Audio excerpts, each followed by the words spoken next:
बोलो. सातारा शहरामध्ये आपलं सर्वांचंच श्रद्धेचं जे स्थान आहे ते म्हणजे पोवई नाक्यावरचं आपलं शिवतीर्थ.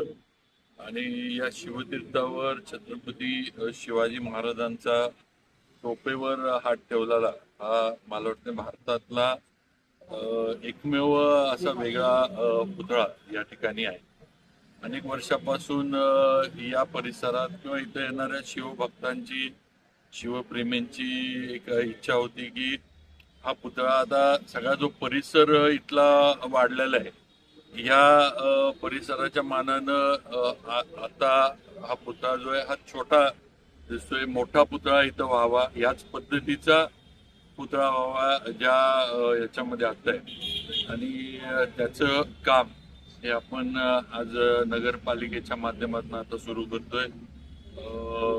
हे अनिल सुतार, राम सुतारांचे चिरंजीव यांना आपण हे काम दिलंय. त्यांनी मॉडेल वगैरे तयार केले. आपण नगरपालिकेनं यासाठी 2.5 कोटीची तरतूद पण करून ठेवलेली आहे. आणि 19 फेब्रुवारीला हे शिवजयंतीच्या दिवशी इथं ज्यावेळेला संध्याकाळी आरती वगैरे सगळी आपली होईल त्यावेळेला आपण एक अधिकृत भूमिपूजनाचा कार्यक्रम पण या ठिकाणी येणार आहे की ज्याच्या मार्फत काम इथलं जे ते सुरू होईल.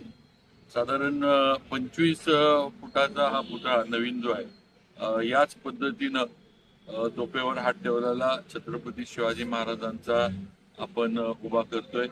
आणि त्याला असणारा लागणारा चौतरा वगैरे हे सगळं जे आहे सगळं दगडामध्ये जसं आता बाकीचं काम झालंय त्या पद्धतीनं दगडामध्ये करून त्याच्यावर हा साधारण 25 एक फुटाचा हा पुतळा जो आहे तो मोठा पुतळा इथं होईल. अशा पद्धतीचं नियोजन हे आपण केलंय. लवकरच नगरपालिकेकडनं जे काही प्रशासकीय मंजुऱ्या मान्यता वर्क ऑर्डर्स वगैरे जे आहेत हे मान्य सुतार साहेबांना देऊन काम पुतळ्याचं जे आहे ते सुरू. बाबा मगाशी एक बोलण्यात एक विषय आला की छत्रपती शिवाजी महाराजांची तलवार ही म्यान आहे. तर हा नवीन जो पुतळा होणार आहे तर त्यामधनं ती तलवार अशी लोकांना दिसेल अशी केली जाईल का? तसंच आता हे जे आपण मॉडेल मान्य सुतार साहेबांनी केलंय त्याच्यामध्ये काही बदल त्यांनी स्वतः सुचवलेत. म्हणजे जे थोडे यामध्ये ह्या तलवार म्यान आहे त्यामुळं थोडं तलवार जी आहे ती म्यानातनं काढलेली आणि त्याचबरोबर तोफ जी आहे त्या तोफेला पण जे पूर्ण म्हणजे तोफेची मागची बाजू असती ती या तोफेला नाही तर ती पण नवीन पुतळा